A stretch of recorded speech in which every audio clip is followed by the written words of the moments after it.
I think the coming together of the governors of the Southern extraction, to me, believe you me, is the very wrong way to go about, issues of politics that affects the whole nation. Because the message here, unfortunately, is like ganging up against the rest of the Nigerians, particularly the North, by state actors who should be the ones that will protect and advance the unity of this country and ensure that all the parts of this country will feel comfortable by whoever end of the day will emerge as the president of this country. But if you go the way you are going and you have all the things listed in the communique or in their meeting, it seems to be a kind of ganging up against the North.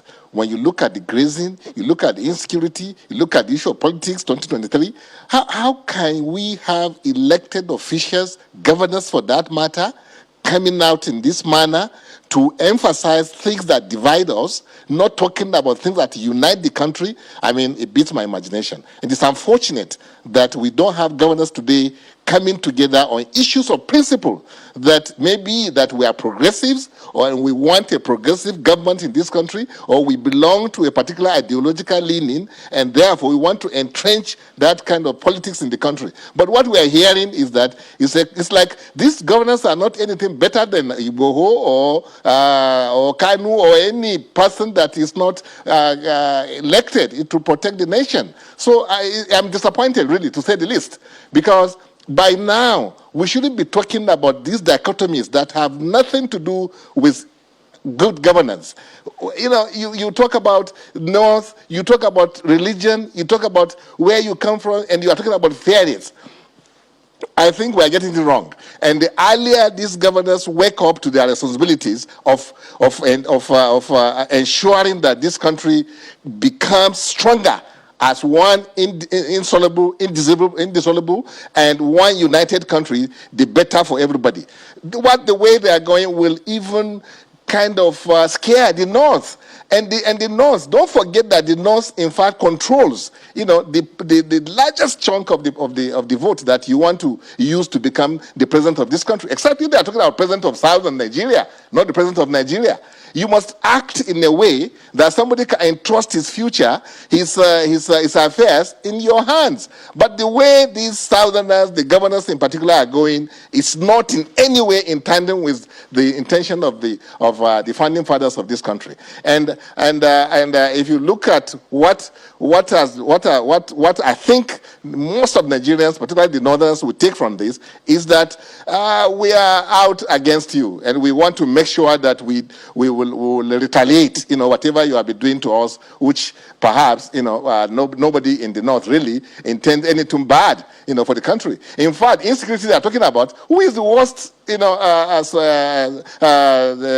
is suffering, the worst scenario of insecurity in this country? It is the North. Who is suffering the worst case of poverty? It is the North. Who is suffering the worst case of unemployment? It is the North. So what for God's sake are you saying in that case? So please, let us behave as responsible state actors that are elected on the basis of advancing the unity of this country, not on the basis of dividing this country between the South and North. So 2023 years, everybody knows that. In fact, Sean, when you talk about fairness, and you look at the zones, North Central, where I come from, has not been given chance in this country to head the country in a civilian administration. All we have had, maybe from North Central, and everybody has had it, is a military junta. And the military junta are just people who they don't even consult anybody, right. Before they emerge. Yeah. So don't talk about fairness. When you talk about fairness, North Central should be given the opportunity to rule this country come 2023. So let us talk about how to unite this country, how to advance the reason why I'm asking you this question is because you're a politician, and this conversation, politicians have this kind of conversation. I remember at the twilight of President Olusegun Obasanjo's administration, the conversation of where next the president should go came up. Even when President Goodluck Jonathan was in office, this conversation also came up. Where should it go? And I remember vividly that northern politicians clamor that power should return to the North. So why do you think it's going to make the North uncomfortable when, if you count the years, and after President Buhari leaves office, it would have been 8 years of a Northerner, and there is this arrangement, an unsigned agreement within the political class that the power should be rotated, especially the PDP, be rotated between the North and the South. The worst violators of the agreement you're talking about is even the southern, part of the country. When Jonathan was supposed to do only 4 years of his administration, when Yar'Adua passed away, why did he not stop after 4 years? Why did he go another 2 years and even wanted to have a third term?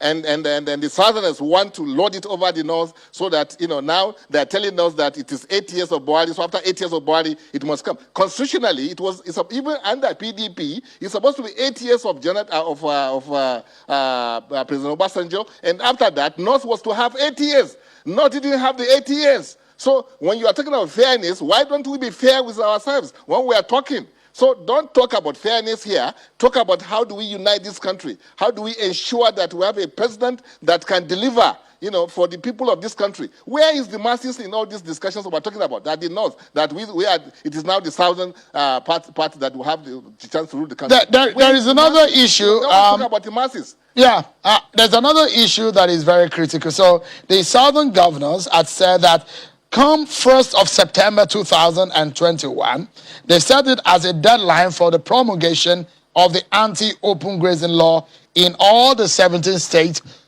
of the South in Nigeria. What's your take on that? This is unfortunate, Sean, because we had, like I said, state actors, governors for that matter, giving ultimatum to a president, and you want to have peace in the country. You don't give ultimatum, for God's sake. You don't gang up against your president. You don't, because they know that president has come out with a policy on grazing. Why can't you go back into your rooms? I mean, into political parties or some caucuses. Or Engineer Yabagisani, is this a gang up? Apologies, please. Is this a gang up against the president? Because I didn't see the name of the president here. The solution of the southern governors is against the bandits and against the killer herders who they say are moving with weapons. And their solution is that there should be no to open grazing. That is their own solution. And why would you say it's a gang up against the president? Nobody supports, terrorism, because I even look at it as terrorists. People who are carrying, guns without license or without the authorities giving you the permission to do that. But the point I'm making is that everybody in this country and all over the world knows that Mr. President has come out very strongly behind the issue of open grazing. So why should state actors that are supposed to be in the same party with him, that are supposed to protect the interests of this country, now come out and give ultimatum, to the country, which is headed by a northerner?